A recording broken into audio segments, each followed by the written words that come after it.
이 시간에는 사도행전 10장 1절부터 6절 말씀까지 읽었습니다. 오늘은 사도행전 43번째 시간으로 부제목은 베드로를 초대하는 고넬료입니다. 베드로를 초대하는 고넬료. 어느 날 로마 군대의 백부장인 고넬료가 오후 3시쯤에 기도하는 중에 환상을 보게 되는데, 하나님의 천사가 다가오더니 고넬료에게 말하기를 요빠의 해변에 있는 무두장이 시몬의 집에서 지금 유숙하고 있는 베드로를 청하라는 거예요. 당시 가이사랴에 주둔하고 있던 이 고넬료라는 사람은 로마 군대의 백부장입니다. 로마 군대의 백부장이니까 이방인이에요.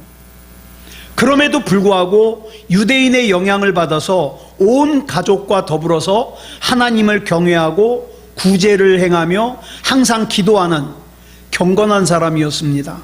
그런데 문제는 아직 예수 그리스도의 복음을 들어본 적이 없어요. 그래서 하나님께서는 이 경건한 고넬료가 생명의 복음을 접할 수 있도록 요빠에 있는 베드로를 청해오게 한 거예요.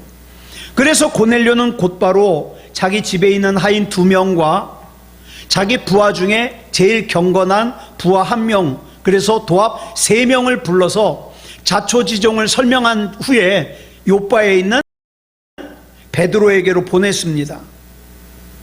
근데 중요한 것은 이때까지 고넬료는 베드로를 한 번도 만나본 적이 없어요. 베드로의 이름조차 들어본 적이 없어요. 그러니 그 베드로가 가이사랴 남쪽에 있는 요빠라는 곳에 와 있다는 사실도 모르죠.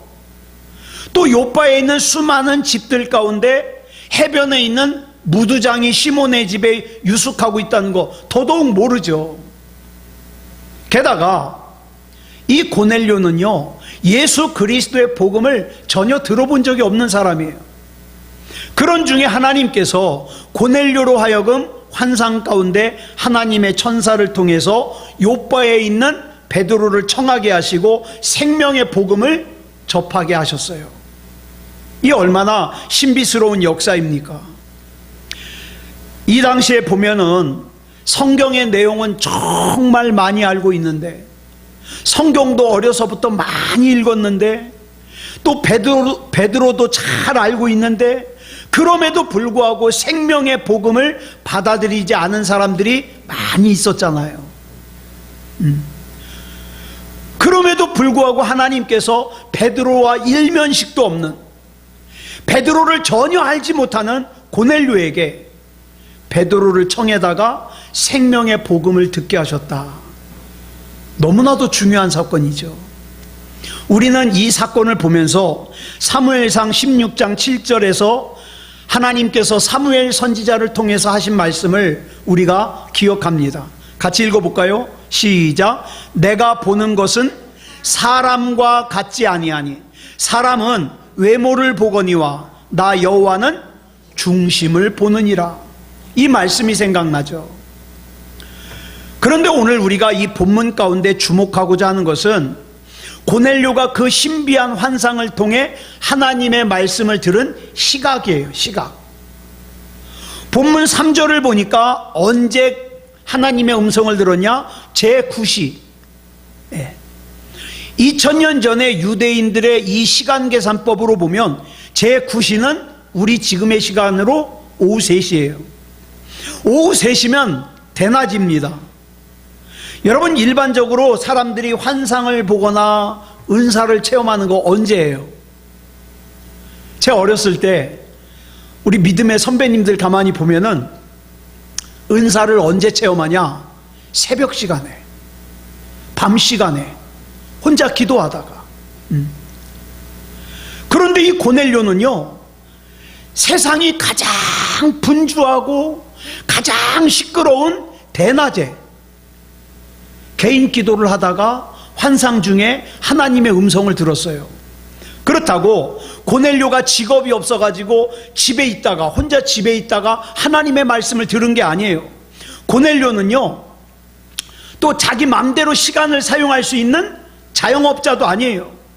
이 당시에 세계에서 가장 규율이 엄격하고 군기가 가장 엄격한 로마 군대에, 그것도 로마인만으로 구성된 군대의 백부장이에요. 아래 100명의 부하를 거느리고 있는 백부장이에요.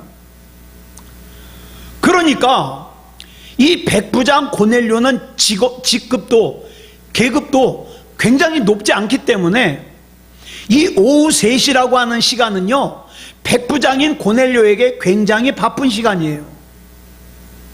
그러므로 사사로이 근무지를 이탈할 수 없는 시간이에요. 그러니까 오후 3시에 고넬료가 기도를 했다?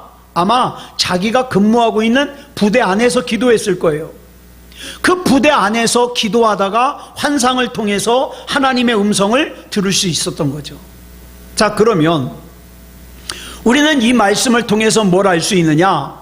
특별한 장소, 특별한 상황 속에서만 환상을 보거나 하나님의 음성을 듣는 것이 아니다. 네. 군인인 고넬료는 자기의 근무지, 자기의 일터에서 환상을 보고 하나님의 음성을 들었거든요.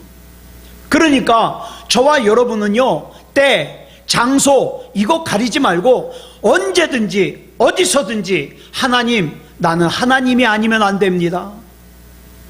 이 시간에도 하나님 나를 붙잡아 주시옵소서. 이렇게 하나님 앞에 나를 의탁하는, 기도하는 그런 삶을 살아야 된다는 거예요. 고넬료가 요빠에 있는 베드로를 청하기 위해서 3사람을 보냈잖아요. 이 3사람이 요빠 가까이에 이르렀을 때 베드로도 마침 기도하기 위해서 그 묵고 있는, 유숙하고 있는 무두장이 시몬의 집 옥상에 올라가 있을 때예요. 그리고 그곳에서 기도하다가 베드로 역시 환상 가운데서 하나님의 말씀을 들었습니다. 이 베드로가 경험한 환상은 나중에 뒤에서 자세하게 나눌게요. 자, 그런데 이 베드로가 이때까지만 해도 어떤 선입견을 가지고 있었냐? 예수 그리스도의 구원은 누구에게만 한정돼 있다? 유대인에게만 한정된 거다. 이방인을 위한 구원은 없다. 이렇게 생각하고 있을 때예요.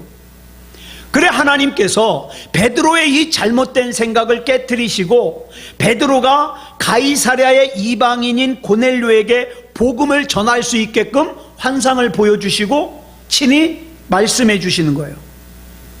그런데 여기서 또 베드로가 환상을 보고 하나님의 음성을 들을 때의 시각이 제6시라고 나와요. 우리 시간으로 말하면 12시죠. 난 12시. 여러분, 사도 바울이 다메섹으로 가다가 예수님을 만난 시간이 난 12시였어요. 이 12시는 태양이 가장 눈부시게 비치는 시간이에요. 이 백주 한낮에 베드로는 실내도 아닌 옥상에서, 또 그 장소가 경건한 곳이면 말도 안 해요. 교회라든가 성전이라든가 기도처면 말도 안 해요. 사람들이 부정하게 여기는, 그래서 가까이 가려고 하지 않는 무두장이 시몬의 집 옥상에서 환상을 보고 하나님의 음성을 듣습니다. 또다시 우리가 알 수 있는 게 뭐예요? 하나님의 음성을 듣고 하나님의 은혜를 경험하는 것은 특별한 장소, 특별한 시간을 필요로 하지 않는다. 자, 본문 4절을 보면 하나님께서 천사를 통해서 말씀하시기를 고넬료의 기도가 하나님 앞에 상달돼서 기억하신 바 되었다 그랬어요. 여기서 우리말 기억하신 바로 번역된 헬라어가 무네모시논이라는 헬라어예요. 무네모시논. 자, 이 단어는 본래 기념물, 또 기념비라는 뜻이에요. 하나님께서 보시기에 고넬료의 기도가 얼마나 귀했는지, 얼마나 아름다웠는지, 얼마나 좋았는지, 그 기도가 하나님께 상달되었으면 물론이요, 그 하나님 앞에 상달된 고넬료의 기도가 어떻게 여겨졌다? 기념비처럼 여겨졌다.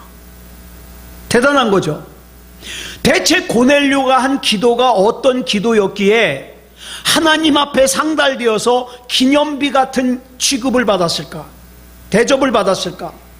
본문 4절을 자세히 살펴보면 하나님께서 천사를 통해 고넬료에게 내 기도가 하나님 앞에 상달되어 기억하신 바가 되었다라고 하지 않았어요.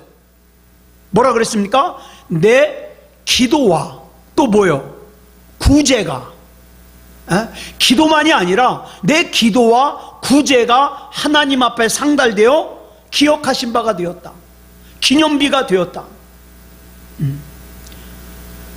하나님 앞에 상달되어 기념비로 세워진 것은 고넬료의 기도만이 아니라 그 기도와 함께 병행된 구제까지도 하나님 앞에 기념비적으로 기억하신 바가 되었다는 거예요.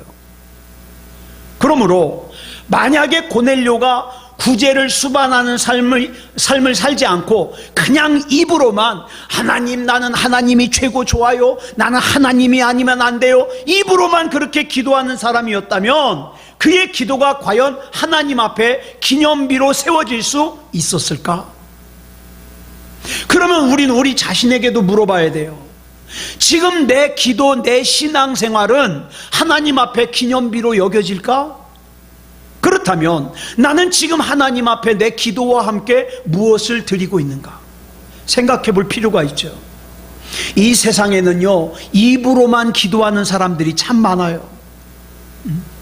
본문에서 구제라고 번역된 헬라어 엘레에모시네는 구제하는 행위만을 뜻하는 게 아니에요. 구제하는 행위를 하기 위해서 먼저 준비되었는 어떤 마음? 자비로운 마음, 다른 사람을 사랑하는 마음이 다 합쳐져서 엘레 에모시네라 그러는 거예요. 이것은 우리로 하여금 중요한 것을 깨닫게 합니다.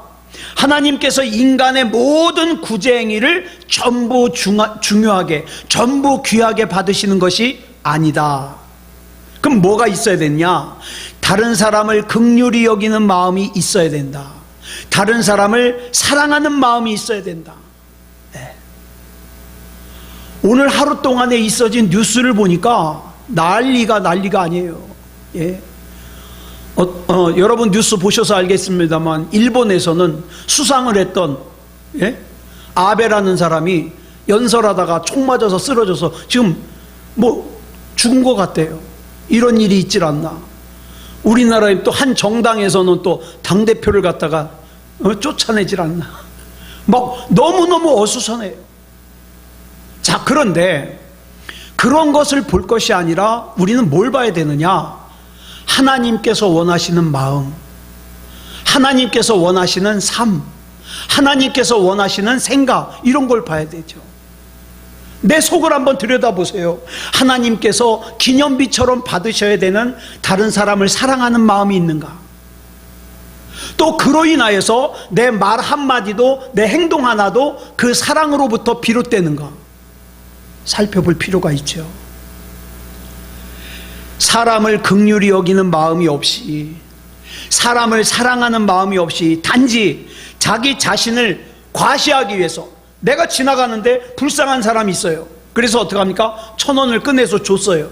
근데 사랑하는 마음은 전혀 없어요. 나 지금 1,000원짜리 많은데 그 중에서 하나 너 줄게. 그리고 과시하는 것이 기본이 되는 구제 행위는 세상에 얼마든지 있어요. 이런 것들은 하나님 앞에 기념비처럼 여김을 받지 못한다. 그래서 마태복음 6장 2절로 4절을 보면 예수님께서 구제에 대하여 이렇게 말씀하셔요. 같이 읽겠습니다. 시작. 그러므로 구제할 때에 외식하는 자가 사람에게서 영광을 받으려고 회당과 거리에서 하는 것 같이 너희 앞에 나팔을 불지 말라. 진실로 너희에게 이르노니 그들은 자기 상을 이미 받았느니라. 너는 구제할 때에 오른손이 하는 것을 왼손이 모르게 하여 내 구제함을 은밀하게 하라. 은밀한 중에 보시는 너의 아버지께서 갚으시리라. 아멘. 오늘도 많은 사람들이 세상을 향해서 나팔을 불면서 자기의 구제 행위를 과시합니다. 그러나 그 구제 행위는 결코 하나님께 상달될 수 없고 기념비는 더더욱 될 수가 없어요. 왜냐하면 그것은 하나님과 관계가 없는 그저 자기 자랑에 불과하기 때문에 그래요. 그렇다면 우리는 이제 본문의 깊은 의미를 이해할 수 있습니다. 고넬료의 기도가 그처럼 하나님 앞에 연락될 수 있었던 것은 그 고넬료의 기도 이전에 고넬료의 마음속에 다른 사람을 긍휼히 여기는 마음을 가졌고, 또 그 마음만 가진 것이 아니라 그것이 구제라는 행동을 통해서 나타났기 때문에 그 구제와 기도가 합쳐져서 하나님께서 기쁘게 받으시는 기념비 같은 그런 기도가 되었다 이 말이에요. 그런 마음으로 기도드리는 사람이 남이야 어떻든 나만 괜찮으면 돼 이런 생각 가지겠습니까? 안 가지죠. 그렇지 않고서야 고넬료의 기도와 구제가 하나님 앞에 상달되어서 기념비로 세워졌을 리가 없잖아요. 예. 요즘 세상에는 정말 기도하는 사람이 드물어요. 특히 하나님 앞에 기억되어지는 기념비 같은 진짜 기도를 하는 사람은 더더욱 드물어요. 다른 사람 볼 것 없어요. 저와 여러분이 진실된 믿음으로 하나님 앞에 서시기 바랍니다. 하나님, 나는 하나님이 아니면 안 돼요. 나 부족한 거 알잖아요. 나 열악한 거 알잖아요. 하나님이 나 도와주세요. 그리고 내 옆에 작지만 연약하지만 내 도움을 필요로 하는 그 사람에게 도울 수 있도록 힘주세요. 그렇죠? 이것이 진짜 신앙이다 이 말입니다. 네. 그래서 저와 여러분은 하나님께서 기억하시고 기념하실 만한 그런 기도가 우리 안에 있어져야 돼요. 우리의 기도가 하나님 앞에서 기념비로 세워지는 기도가 되려면 먼저 뭐가 필요하다고요? 다른 사람을 긍휼히 여기는 마음이 필요하다 그랬습니다. 자, 고넬료의 기도와 구제가 하나님께 상달될 정도로 고넬료가 경건한 사람이긴 했지만 문제가 있어요. 이 고넬료에게 예수 그리스도의 복음에 대해서 얘기해 주는 사람이 없어요. 그래서 복음을 듣지도 못했어요. 그래서 하나님께서는 이 고넬료에게 하나님 앞에 기억되어지는 기념비적인 기도를 하는 이 고넬료에게 생명의 복음을 전해주시기 위해서 그로 하여금 지금 고넬료가 있는 가이사랴로부터 베드로가 있는 요빠까지는 약 50km가 떨어져 있어요. 그곳에 무두장이 시몬의 집에 유숙 중에 있는 베드로를 청해오라는 거예요. 근데 여기 보면 참 재미있는 게 무두장이의 이름과 베드로의 이름이 똑같아요. 무두장이도 이름이 뭐예요? 무두장이 시몬. 베드로도 원래 이름이 시몬이에요. 그래서 성경에 보면 이 무두장이 시몬과 베드로를 구분하기 위해서 뭐라고 얘기를 하냐? 베드로라 하는 시몬이라고 얘기하고 있어요. 이렇게 얘기 안 하면 심부름 갔다가 잘못하면 누구 데려와요? 무두장이 시몬 데려오면 큰일 나잖아요. 예. 여러분, 우리 신앙생활 하다가 엉뚱한 거 붙잡고 사는 사람 많아요. 진짜 필요한 것은 시몬 베드로인데 무두장이 시몬 붙들고, 예?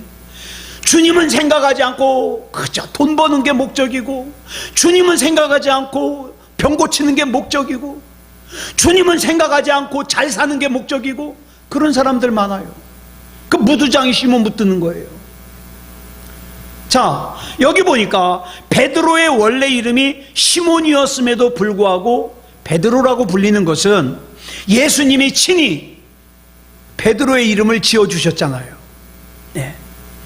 자, 시몬을 처음 만난 예수님께서 요한복음 1장 42절에서 이렇게 말씀하셔요. 시작. 예수께서 보시고 이르시되 내가 요한의 아들 시몬이니 장차 게바라 하리라 하시니라. 게바는 번역하면 베드로라. 예수님께서 당신 앞에 나온 시몬을 보셨어요. 자, 여기서 예수께서 보시고 그랬죠. 여기서 보다라는 이 뜻을 가진 헬라어가 뭐냐? 엠블레포예요. 근데 이 단어는 그냥 보는 것이 아니라 주목하여 집중해서 관찰하는 거예요. 그러니까 예수님께서 시몬을 집중해서 관찰한 거죠. 자, 예수님께서는 아셔요. 이 베드로가 단순하면서도 성격이 불같아요. 그래가지고 매사에 격한 자기의 감정을 주체하지 못해서 덤벙대요. 그래서 실수가 많아요. 시몬이 그런 사람이라는 걸 예수님이 꿰뚫어 보셨어요. 그리고 그에게 게바라는 새 이름을 지어주셨어요. 게바. 이 게바는 헬라어로 케파스라 그러는데, 아니 아람어로 케파스라 그러는데, 이 단어의 뜻은 뭐냐? 반석이라는 뜻이에요. 반석. 이 반석이라는 뜻의 아람어 케파스를 헬라어로 번역하니까 뭐가 되냐? 페트로스가 돼요. 자, 그런데 한글 성경은 이 페트로스를 갖다가 우리말로 비슷하게 음역을 했는데, 페트로스가 뭐가 된 거예요? 베드로가 된 거예요. 베드로. 예수님께서는 시몬에게 반석이라는 뜻을 가진 베드로라는 새 이름을 지어주심으로 너는 반석 같은 믿음을 가진 사람이 되어라, 이렇게 말씀하시는 거죠. 이후부터 성경은 시몬을 베드로 또는 시몬 베드로라고 부르고 있습니다. 자, 그러면 우리 여기서 한번 생각해 봐야 돼요. 도대체 연약하기 짝이 없는 인간이 어떻게 반석이 될 수 있으며 또 반석 같은 믿음을 가질 수 있을까? 여러분, 베드로의 행동하는 걸 보면 저와 여러분보다 더 덜렁거려요. 더 덤벙거려요. 네. 자, 모든 것이 변하는 이 세상에서 이 사람은 안 변할 거야. 그런데 그 사람마저 변하는 이 세상에서 영원히 흔들리지 않는 불변의 반석은 오직 삼위일체 하나님뿐입니다. 그러니까 사람이 안 변할 거라고 기대하면 반드시 실망해요. 안 변하는 것은 하나님뿐이에요. 그러므로 연약한 인간은 그 변하지 않으시는 하나님 앞에 접붙임 받음으로써 반석 같은 믿음이 될 수 있고 또 반석 같은 믿음의 삶을 살 수 있어요.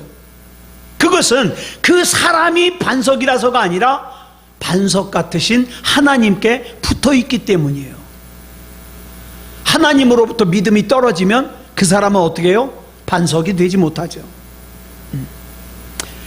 쉽게 말하면 이런 거예요. 자주 말씀드렸는데 이 종이는요, 볼펜으로 잘 뚫려요. 그죠? 착 하면 뻥 뚫려요. 그런데 이 종이를 갖다가 돌벽에다 딱 붙여놓고 펜으로 하면은 어떻게 해요? 자국은 나지만 뚫리질 않아요. 왜? 이 종이가 튼튼해서가 아니라 이 종이 뒤에 뭐가 받치고 있으니까? 벽이 받치고 있으니까. 네. 그러니까 저와 여러분이 그런 거예요. 난 약해요. 나는 변하고, 나는 주저앉기도 잘하고, 나는 낙심도 잘하고, 나는 염려 걱정도 잘하고, 나는 정말 부족해요. 그렇지만 나는 하나님이 아니면 살 수 없는 존재이기 때문에 하나님과 딱 붙어 있을 때 나는 어떤 사람이 되는 거예요? 반석 같은 믿음을 가진 사람이 되는 거예요. 내가 반석이 아니라 내가 붙어 있는 분이 반석 같은 하나님이니까. 네. 그렇다면 연약한 우리 자신을 반석이신 하나님 앞에 접붙인다는 건 또 뭘 의미하는가? 시몬 베드로의 이름을 보면은 또 깊은 뜻이 있어요. 여러분, 이 시몬이라는 원래 이름은 뭐냐? 드름이라는 뜻이에요. 드름. 또 무슨 뜻이 있냐? 갈대라는 뜻도 있어요. 갈대. 네. 자, 근데 먼저 이 시몬의 이름의 뜻, 이 드름, 우리말에서 여러분 한번 잡으세요. 우리 이제 얘기할 게 우리 성진이 형제밖에 없는데, 우리 성진이 형제는요, 제가 말하면 말을 참 잘 들어요. 이게 무슨 뜻이에요? 성진이 형제 귀가 잘 들린다는 뜻이에요? 아니요. 성진이 형제가 말을 잘 듣는다는 건 뭐냐면 그 말에 대해서 순종을 잘한다는 뜻이잖아요. 자, 여기 시몬이 이름의 뜻이 드름이에요. 그리고 베드로가 반석이에요. 자, 그러면 뭡니까? 이 두 단어가 합쳐져서 시몬 베드로가 될 때에 이 시몬 베드로의 이름의 뜻이 뭐가 되겠어요? 들음으로 반석이 된다. 뭘 들음으로? 하나님의 말씀을 들음으로. 그래서 저와 여러분은요, 하나님 말씀 잘 읽어야 돼요. 잘 들어야 돼요. 요즘에는 어떻습니까? 성경책 사지 않아도 핸드폰 다 있잖아요. 핸드폰에 어플 하나 막 깔면 막 성경을 읽어줘요. 볼 수 있어요. 얼마나 좋아요. 네. 저도 요 근래에 알았는데 공동체 성경이라는 어플을 깔면 성우들이요 막 여러 사람이 나와가지고 드라마처럼 읽어줘요. 네. 그러니까 그런 성경도 이렇게 듣고 자꾸 듣고 들음으로 어떻게 돼요? 반석이 되는 거예요. 믿음이. 영원한 반석이신 하나님의 말씀을 듣고 순종함으로써 연약한 인간은 반석이신 하나님의 능력을 힘입어서 반석 같은 믿음의 사람이 될 수 있는 거예요. 그리고 내가 반석 같은 믿음의 사람이 되잖아요. 그러면 나에게서 그치는 것이 아니라 그 영향이 어디로 뻗쳐갑니까? 내 옆에 있는 사람들에게로 뻗쳐갑니다. 내가 악한 마귀의 도구가 되잖아요. 그러면 내가 악한 마귀의 도구가 되는 걸로 끝나는 게 아니라 내 옆에 사람도 고통스럽게 해요. 그런데 내가 반석 같은 믿음을 가지잖아요. 그러면 그 반석 같은 믿음의 영향을 내 옆에 있는 사람들도 같이 누리게 된다 이 말이에요. 시몬 베드로의 삶이 바로 그 좋은 증거예요. 또 본문을 보면 고넬료가 베드로를 데려오기 위해서 보낸 병사를 뭐라고 설명하고 있냐? 경건한 사람이라 그랬어요. 이 병사 역시 직속 상관인 백부장 고넬료와 함께 로마 군대의 군인이에요. 그러니까 로마인이죠. 로마인. 이탈리아 사람. 당시 로마 제국은 식민지에서 일어날 수 있는 소요와 폭동을 갖다가 대비하기 위해서 순수하게 로마 사람만으로 군대를 편성했어요. 데모를 진압하기 위해서. 왜? 예를 들어서 유대인을 갖다가 군대로 쓰면 폭동을 진압하러 갔는데 그 폭동을 하고 있는 사람, 데모하고 있는 사람 중에 자기 친척이 있으면 진압 못 하잖아요. 그러니까 그걸 진압하기 위해서 순수하게 로마 군인만으로 군대를 편성했는데 그게 바로 고넬료의 부대예요. 그러니까 여기 있는 이 경건한 사람 군인 하나는 누굽니까? 이 로마 사람이에요.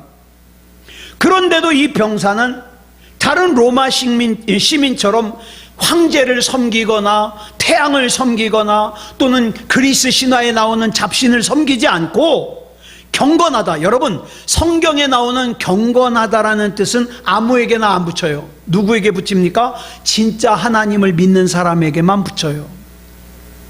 저와 여러분이 세상에서 지식이 좀 떨어져도, 저와 여러분이 세상에서의 힘이 좀 부족해도, 저와 여러분이 반드시 들어야 될 칭함은 뭡니까? 경건한 사람이에요. 하나님을 진짜로 믿는, 하나님과 함께 동행하는 경건한 사람이어야 돼요. 자, 그러면 어떻게 로마 사람인 이 병사가 하나님을 섬기는 경건한 사람이 될 수 있었는가? 이거는 이 군인의 직속 상관인 백부장 고넬료가 경건한 사람이었기 때문이에요. 고넬료는 그의 기도와 구제가 하나님 앞에 기념비로 상달될 정도로 경건한 사람이었어요. 따라서 본문 속에 이 경건한 병사가 고넬료의 영향을 받아가지고 유대인이 아니에요. 로마 사람이에요. 그럼에도 불구하고 경건한, 하나님을 경외하는 경건한 삶을 살게 된 거죠. 그뿐 아니라 본문은 경건한 고넬료가 온 식구들과 더불어 하나님을 경외하는 사람이었다고 소개하고 있어요. 따라서 경건한 병사와 함께 욥바로 출발한 두 명의 집안 하인 역시 어때요? 그 집안 주인이 다 경건한 사람들이니까 하인들도 경건한 사람이었겠죠. 그렇지 않고서야 경건한 고넬료가 하나님의 명령을 쫓아 베드로를 모셔오는 특사로 이 사람들을 선택했을 리가 없죠. 우리는 여기서 한 가지 원칙을 알게 됩니다. 뭐냐? 경건한 사람 곁에 경건한 사람이 생겨요. 경건한 사람 곁에 경건한 사람이 모여요. 예. 여기서 경건하다라고 번역된 헬라어 단어가 뭐냐? 유세베스예요. 유세베스는 잘이라는 뜻의 유와 경배하다, 섬기다, 공경하다라는 뜻의 동사 세보가 합쳐져서 만들어진 단어예요. 따라서 경건하다 무슨 뜻입니까? 하나님을 잘 경배한다, 하나님을 잘 섬긴다, 하나님의 뜻을 잘 따른다는 뜻이에요. 이와 관련하여 우리가 유의하지 않으면 안 될 것은 많은 사람들이 경건을 갖다가 겉모습으로만 착각을 해요. 예. 여러분, 겉모습으로만 놓고 본다면 로마 군인인 고넬료보다 예루살렘에 있는 유대교 지도자들이 훨씬 경건하죠. 그 사람들은 어떻습니까? 예, 11조 생활도 잘해요. 그 다음에 기도도 잘해요. 성경도 많이 읽었어요. 경건하죠. 네. 그러나 우리 하나님께서는 경건에 관하여 겉으로 드러난 외적 모양보다 내적인 모습을 더 중요하게 여긴다. 정말 하나님을 섬기고 하나님이 아니면 안 되고 하나님과 동행하기를 원하는 그 내적인 것, 또 그런 사람에게 하나님이 역사하십니다.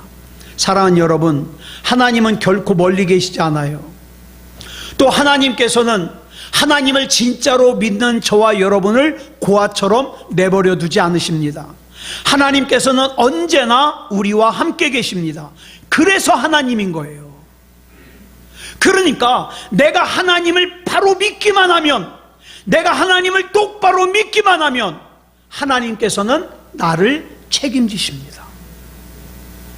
이처럼 언제나 우리 삶 속에서 현존하고 계시는 하나님에 대한 통찰력, 하나님에 대하여 바르게 아는 것, 하나님에 대하여 바르게 믿는 것, 이걸 가지고 살아갈 때 우리는 언제든 어디서든 예외 없이 하나님을 잘 예배할 수 있어요.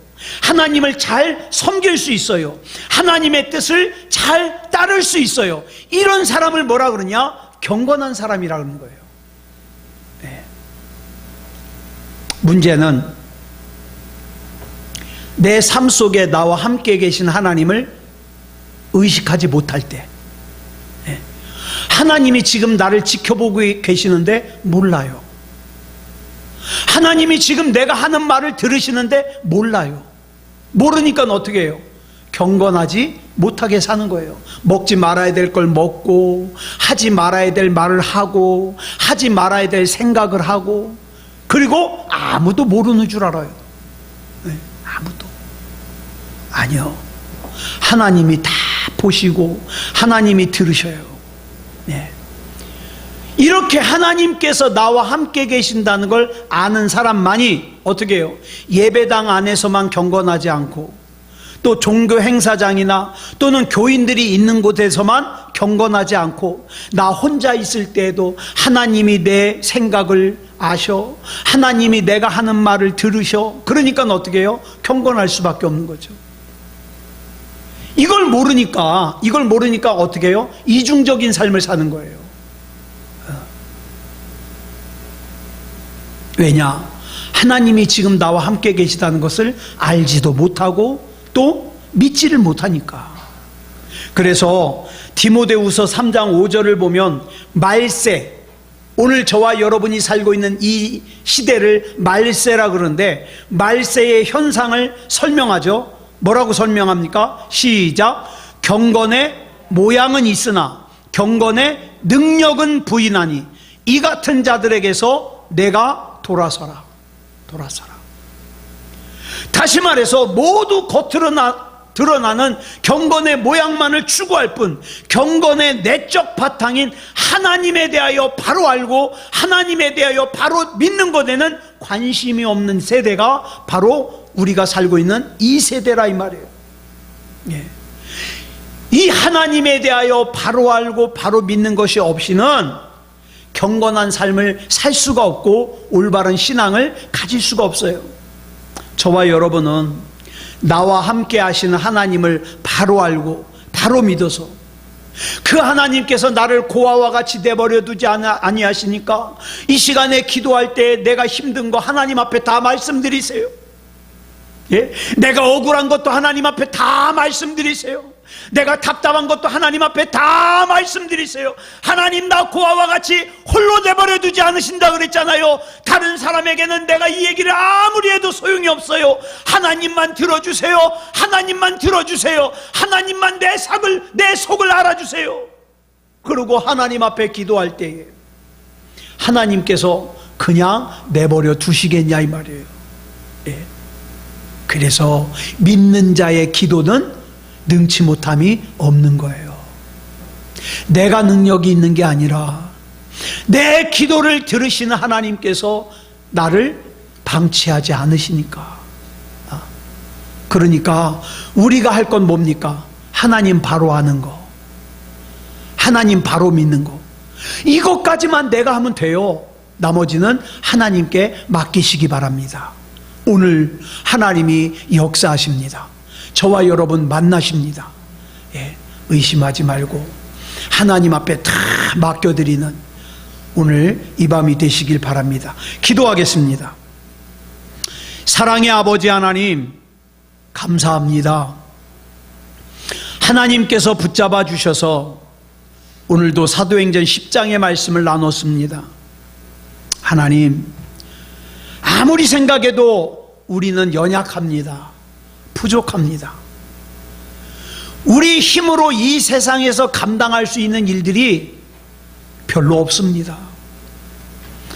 그렇다 그래서 우리의 연약함을 사람들에게 표현해도 아무 도움도 안 됩니다. 하나님, 이 밤에 기도할 때에 하나님 앞에 내 속을 쏟아냅니다. 하나님 앞에 내 사정을 말씀드립니다. 하나님께서 붙잡아 주시고 책임져 주시옵소서. 아픈 상처 치료해 주시고 주저앉아 있는 낙심된 마음 일으켜 세워 주시고 하나님이 내 편이시니 아무 염려, 아무 두려움 없음을 선포하며 나아갈 수 있도록 인도해 주시옵소서. 이 밤에 우리 하나님께서 붙잡아 주실 줄 믿사오며 그리스도 예수님의 이름으로 간절히 기도드렸사옵나이다. 아멘.